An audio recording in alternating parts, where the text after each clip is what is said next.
All right, if you don't have the paper that I told you to have that goes with today's video on cellular respiration, make sure you pause the video and go find that paper because it will be very helpful for you to have that as we work our way through this today.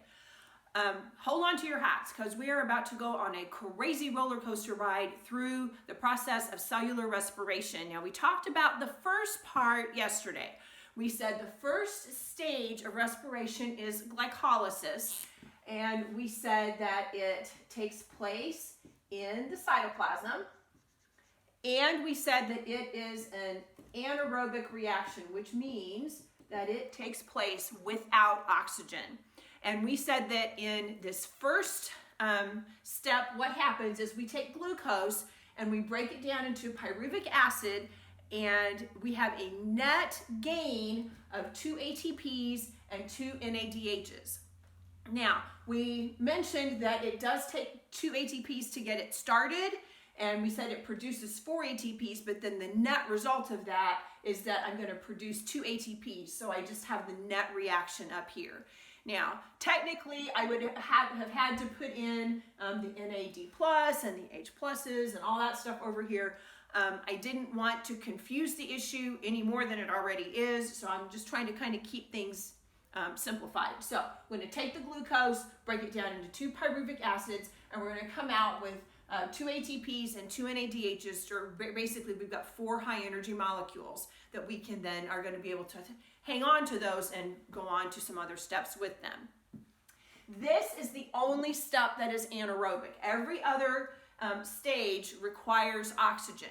Now, you may not particularly see oxygen in these steps until we get down to the bottom, but what happens is that if there's not enough oxygen available, the cell is not going to take this reaction and move it into the mitochondria. It's just going to leave it in the cytoplasm. So the link reaction is the next one, and it takes place in the mitochondria, and specifically it takes place in the matrix of the mitochondria. Okay, we talked about where that is yesterday. And this is an aerobic reaction, means it's going to require oxygen. Even though you don't see it in this reaction, don't let that confuse you. Okay, so I take my 2 pyruvic acid molecules that I made. I'm going to combine them with a substance called 2-coenzyme or coenzyme A. And then when I put them together, that's going to give me 2 acetylcoenzyme A's. As a result of that reaction, I'm also going to end up producing 2 carbon dioxides and 2 more of these high energy NADH molecules. The next stage is called the Krebs cycle. The Krebs cycle also takes place in the matrix of the mitochondria.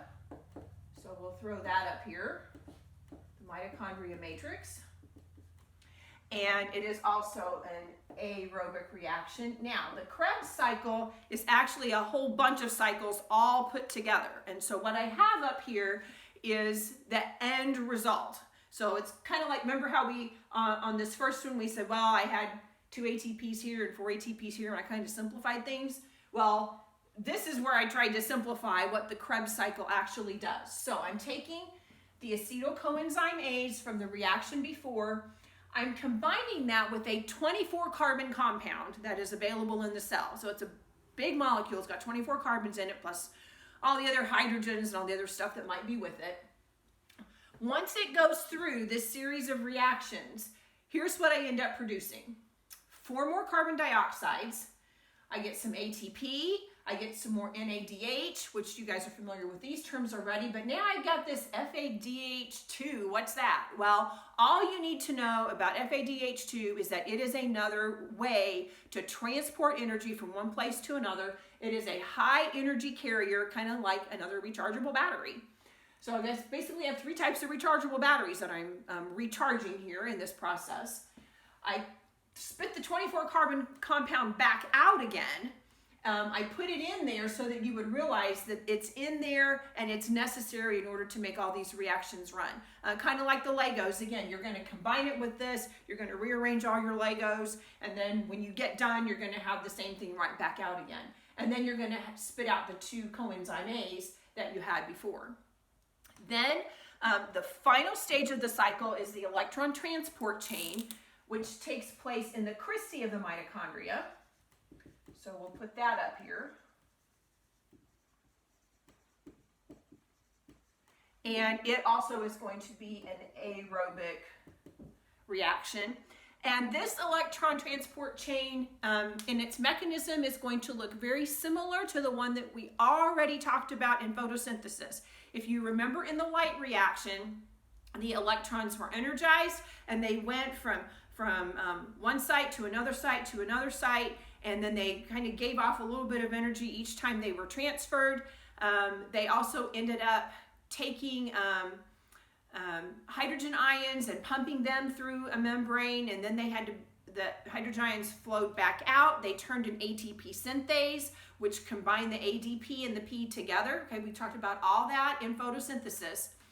In this step, once again, just like there was in photosynthesis, there is an ATP synthase involved in this. And so I'm just going to put this down here so that you remember that, because ATP synthase is involved not only in photosynthesis, but also in respiration as well.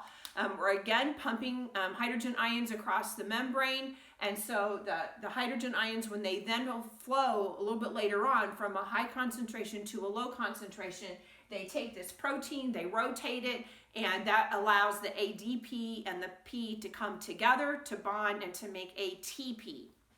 So when I take all of these high energy molecules that I've made before and I combine them with some oxygen, I end up with a whopping 34 ATPs and 6 water molecules that are going to end up here, okay? Now, I am sure at this point, your eyes are probably starting to glaze over and you're going, right, Mrs. Thompson, that's about as clear as mud. So, what I want to do is I want to simplify this for you, even more than we've already simplified it. So we're going to use some different colors here. We're going to try to kind of do some canceling out and see what happens to all this stuff.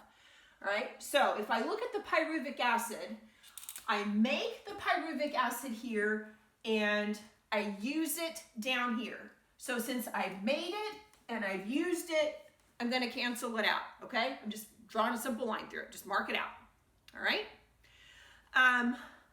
I used coenzyme A here and it got spit back out down here. Okay, so I'm going to cross those out. One's on the product side, one's on the reactant side. I'm going to cross them out, get rid of them. Okay, I produced coenzyme A, or I'm sorry, acetylcoenzyme A in this step, and I used it up in the Krebs cycle. So I can mark those guys out. All right, isn't this fun? We're going to mark all this stuff out. It doesn't look so intimidating once we start marking things out. The 24 carbon compound, and I mentioned that I put it in here because there's a whole series of reactions and I wanted you to know it was there because it kind of is the mechanism to make these reactions work.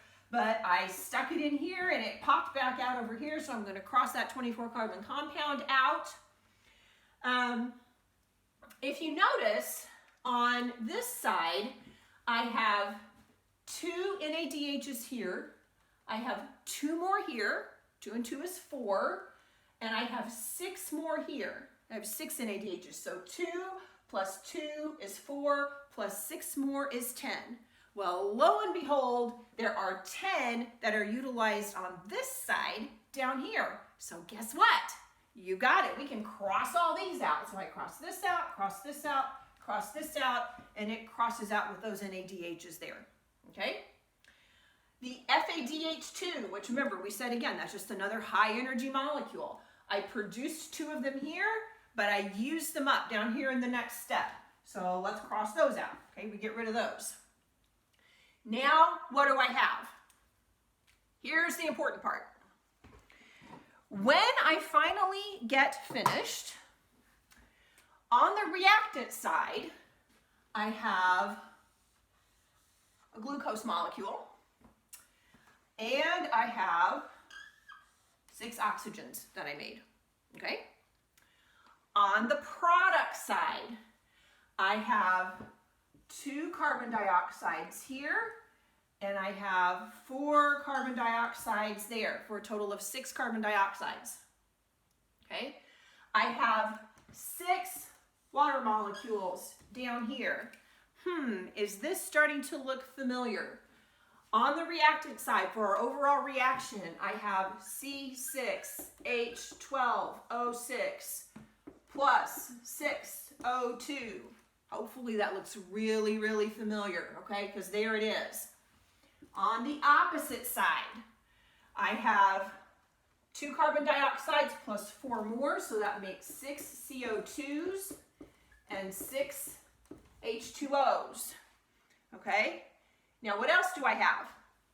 Well, I have 2 ATPs here, I have 2 ATPs here, and I have 34 ATPs here.